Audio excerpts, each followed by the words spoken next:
Bugün Dr. Adrian Zenz Erkin Asiya Radyosu'nun stüdyosida. Dr. Adrian Zenz Amerika poytaxti Washingtonda joylashgan Kommunizm qurbonlari xotira fondi Xitoy tadqiqot bo'limining oliy tadqiqotchisi. U yana Germaniyaning Korntal shahriga joylashgan Yevropa madaniyat va teologiya maktabida o'qiyotgan doktorantlarning ilmiy yetakchisi. Uning tadqiqot temasi Xitoy hukumatining Tibet va Xinjiang Uyg'ur avtonom rayoniga qaratgan millatlar siyosati va ommaviy yoldishi to'g'risidir. Dr. Adrian Zenz Erkin Asiya Radyosu'na hoş geldiniz. Meni taklif qilganlar uchun ko'p rahmat. Siz bilan bu yerda yuz ko'rishganim uchun xushalman. Endi sizdan so'raydigan birinchi savolim bo'lsa, siz qachon Uyg'ur degan bu millatni bilgan edingiz? Buningdan ko'p yillar ilgari Uyg'ur degan bu millatni tunji qitim anglagan edim. Balkim 2000-yillarning boshlarida bo'lishi mumkin. Shu vaqtda men Xitoyda edim va Xitoy tili o'rganayotgandim. Shu jarayonda Xitoyning g'arbiy rayonlariga sayohat bilan bordim. Uyg'urlarning bugungi vaziyatiga selishtirganda Uyg'ur xalqining shu chog'dagi ahvoli qandoqroq edi? Shu vaqtlarda Uyg'urlar o'zgacha madaniyat an'anasiga ega, Xitoydagi dangliq ham boshqalardan farqli bo'lgan bir osonliq millat edi.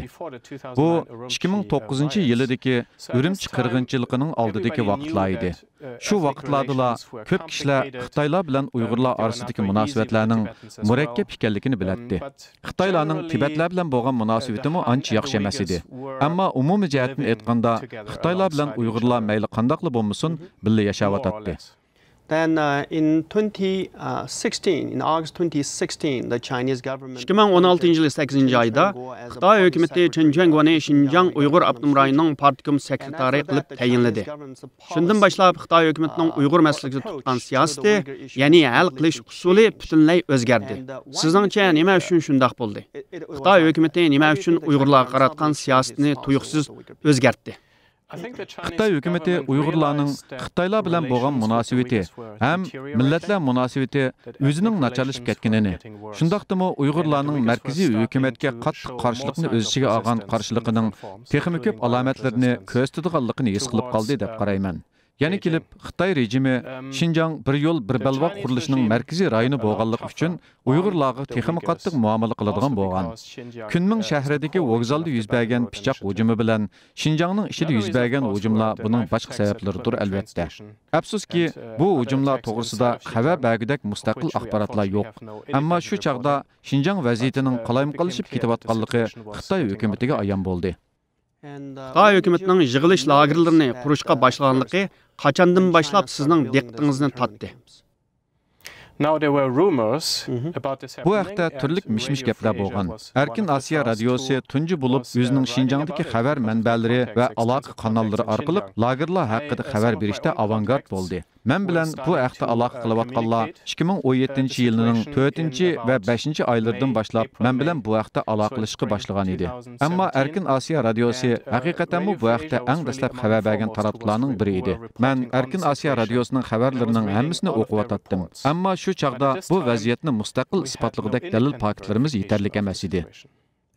Amerika Tashqi ishlar ministrligining faraz qilishicha 800 mingdan 2 milliongacha Uyg'ur, Qozoq va boshqa millat tutqunlari shu lagerlarga qamalgan.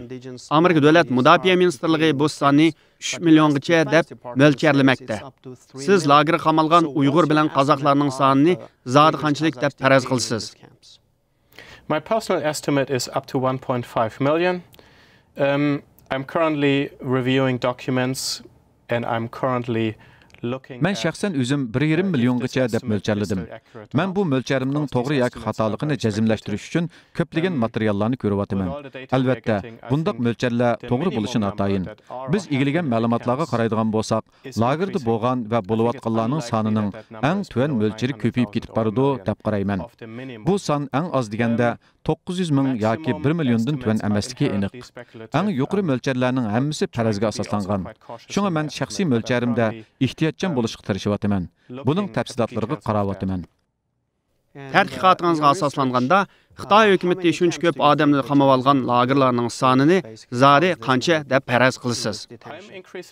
Men eng oz bo'lganda Yezdin viloyatgacha bo'lgan har bir qatlamliq ma'muriy organlarda birdan lager bor, hammani qo'shganda jami 1200 lager bor degan mo'ljarimga ishonayapman. Chunki bu mo'lcharimning to'g'riliqini ko'rsatadigan manba va materiallarga erishyapman. Men bag'an siri mingdan ortiq lager mavjud degan xulosaga kelyapman. Bu masalani tadqiq qilish jarayonida siz Xitoy hukumatining 2,5 yildan buyon lagerni qurish hamda Uyg'ur va boshqa millatlarni lagerga qamash harakatlarining asta-asta bo'chayotganligi haqida biror bishoratni his qildingizmi? We saw a significant increase in internment and internment capacity. 2018-yilda Xitoyning Uyg'urlarni lagerga qamash ishining jiddiylashganligi va sur'atining tezlashganligini ko'rdik. 2018-yilning 2-yarmida qamalganlarni atalmış kasbiy tarbiyalash, ya'ni lagerlarga qamashdan majburiy emgakka yo'tkaydigan yangi bir strategiyani ko'rdik. Bu yo'tkash asta-asta bo'lishi mumkin deb qarayman, ammo hozir tezlashib ketib bordi deyman. Xitoy hukumati statistikalik ma'lumotlarni e'lon qilmaydiganligi uchun bu ahvolning ta'kidlari nihoyat cheklik bo'lyapti. Shundoq bo'lsa-mu, mening fikrimcha 2019-yilda doiralar lagerlarga qamashdan majburiy emgakka qarab yuzlangan. Ammo biz atalmış kasbiy tarbiyalash lagerlarining Xinjiangdagi 7-8 xil qonun sirtidagi qamash turlarining birli ekanligini ko'zda tutishimiz kerak. Mundaqcha aytganda, boshda lagerlarga qamalganlardan keyin majburiy emgakka boradiganlar ta'laylik ekan. Boshqa odamlar kasbiy tarbiyalash bilan butunlay munosabatsiz tarbiyalash turlarida o'qiyotdi. Bu turlar meni yuyish, iddia singdirish va qo'rqitishdan iboratdir. Buningdan boshqa lagerlarga qamash yil ham davomlashmoqda. And now, as you talked about this labor camps. Emgak lagerlari, ya'ni lagerlardan emgak lagerlarga yo'tkashni baya tilga elib o'tdingiz. Shu qamalgan Uyg'urlar va boshqalar hozir to'qimachilik ishlab chiqarish bilan shug'ullanyapti. Paxta ishlab chiqarish intayin muhim bir masalaga aylandi. Siz o'tganda bu haqda to'xtalgan edingiz. Sizning fikringizcha, Amerika va G'arbdagi boshqa davlatlar Xinjiang Uyg'ur avtonom rayonidagi Xitoy shirkatlarida ishlab chiqarilgan to'qimachilik mahsulotlarini boykot qilish kerakmi? Xinjiangdagi umumiy vaziyatni va shu rayonning soqchi davlatiga aylanganlik uchun farqlandigili bo'lmaydiganligini ko'zda tutib so'zlaganda, bu rayondagi kundalik hayot va mashg'ulotlarning har taraflarida o'xshamagan darajadagi majburlash bor. Mencha Xinjiangdagi ahvol shunchalik ig'irki, mayli Xinjiangda butunlay ishlab chiqarilgan mahsulotlar bo'lsin, mayli Xinjiangda qisman ishlab chiqarilgan mahsulotlar bo'lsin, dunyo xalqini Xinjiangda ishlab chiqariladigan har qanday mahsulotlarni boykot qilishga chaqirish o'rinliq deb qarayman. Sizningcha bu qilib boykot amalga oshamdi? I think through certain enforcement mechanisms and public awareness raising, Mencha hukumatning ma'lum ijro qilish mexanizmlari va bu masalani ommaga tashviq qilish orqali ommaning Xinjiang vaziyatidan xabardor bo'lish nisbatida asta-asta ish ko'riladi deb o'ylayman. Mukammal bir boykot bo'lmaydi, biroq ommaning tushanchisida eshish ko'riladi deb qarayman. Shirkatlarmi bag'an siri bu masaladan andish qiladigan bo'lib qolar. Nurg'unlagan tadqiqotchilar va Amerika hukumatidagi bir qism arboblar Uyg'ur diyoridagi lagerlarni Sovet gulaglari yoki natsistlar Germaniyasining yig'ilish lagerlariga solishtirib baqdi. Sizningcha bu analiz o'rinliqmi? Uyg'ur diyoridagi lagerlar zodi qaysisiga o'xshaydi?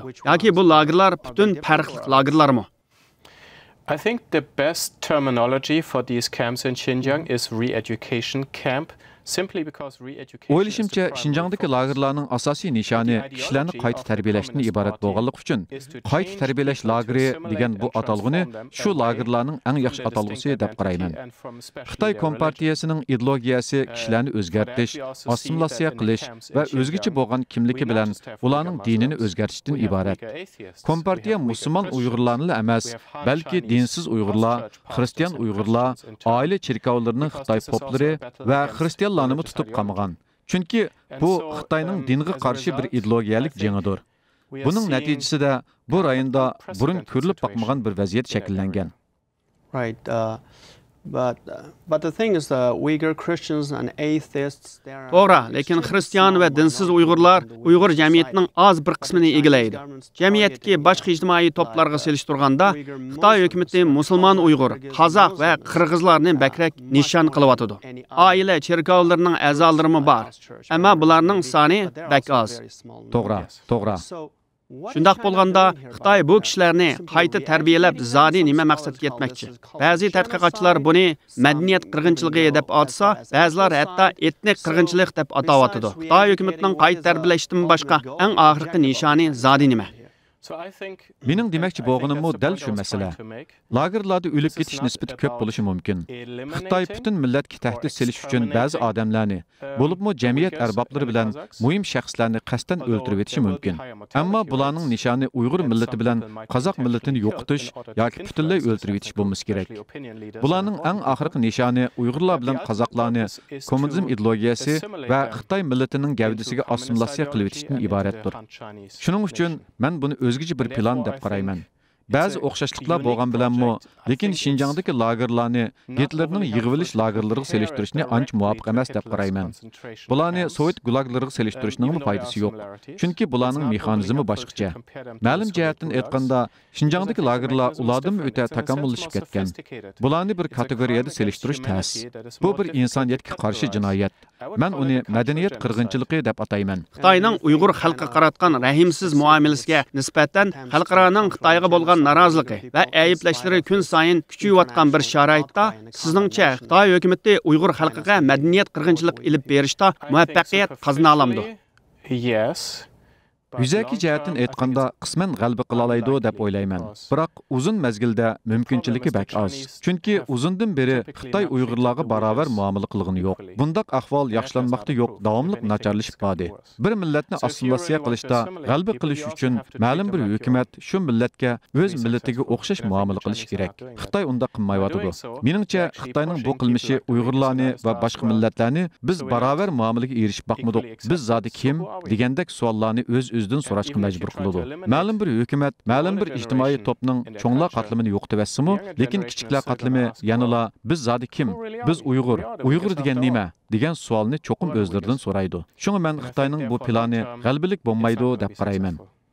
What can the international community do to Xalqaro jamiyat lagerlarni taqash va lagerlarga qamalgan millionlagan kishilarni qo'yib berishda nimalarni qila oladi?